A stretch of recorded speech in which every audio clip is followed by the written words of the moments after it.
Hi everyone. Lululemon reported third quarter earnings results that had the stock down more than double digits on the way following the announcement.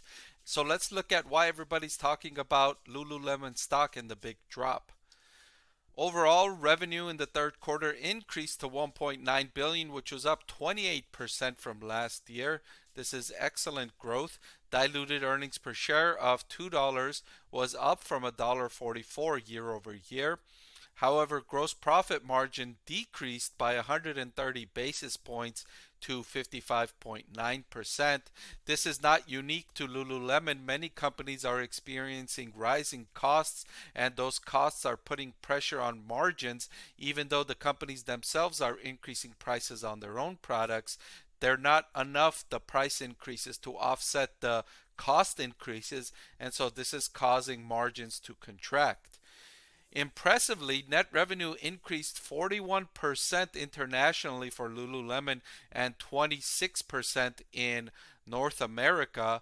Of course, its international segment is much smaller right now than its North American segment, but the robust growth means that there is room to expand its international operations to bring it in line to where how popular it is in North America.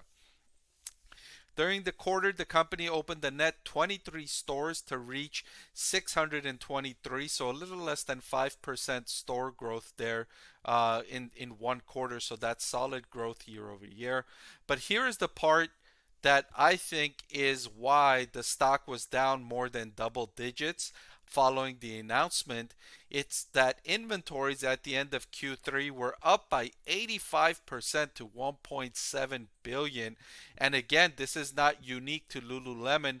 Nike, Nvidia, Target, Walmart, uh, Home Depot, Lowe's, so many of the companies that I follow are reporting year over year increases in inventory as they overreacted to shortages during the earlier phases of the pandemic and ordered an extra amount of inventory just in case customer demand stayed as resilient and as robust as it was during the pandemic.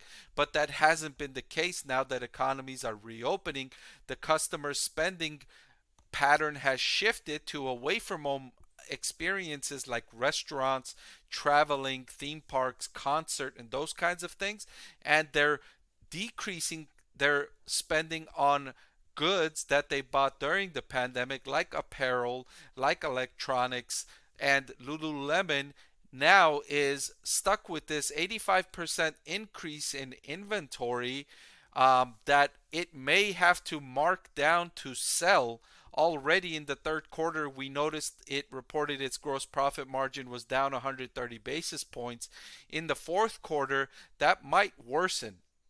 If you've went to its competitor's website, Nike.com, you've noticed a lot of promotionary activity in the holiday quarter. And of course, if Lululemon is competing against Nike, which is one of its main competitors, it has the choice to either offer discounts itself or be at a competitive disadvantage to Nike with lower prices, more promotions. And if a customer is looking at between the two companies to purchase items and they notice that Nike is lower priced, they might choose Nike instead. So this is not good news for Lululemon stock investors, and you can understand why the stock was down double digits following the report.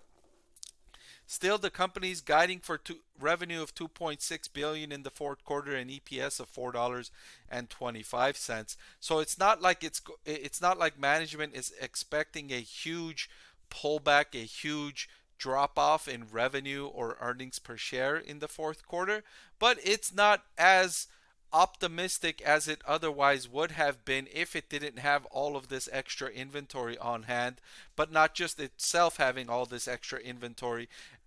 If you're a company and you are the only one that has extra inventory, that is not such a bad thing. It's when you and the entire industry has too much inventory is when it becomes really troubling, because now everybody's going to start marking down prices and you have to play along if you want to compete and make sales. Otherwise, you're going to be at a disadvantage to everybody else that's marking their prices down. And so this is not good news for investors of any of these companies in that industry. And you've seen prices for many of these companies with elevated inventories come down. Okay, so that's all I've got for this video. Thank you for watching, and I'll see you next time. I want to thank the Motley Fool for sponsoring this video. Visit fool.com/Parkev for the 10 best stocks to buy now.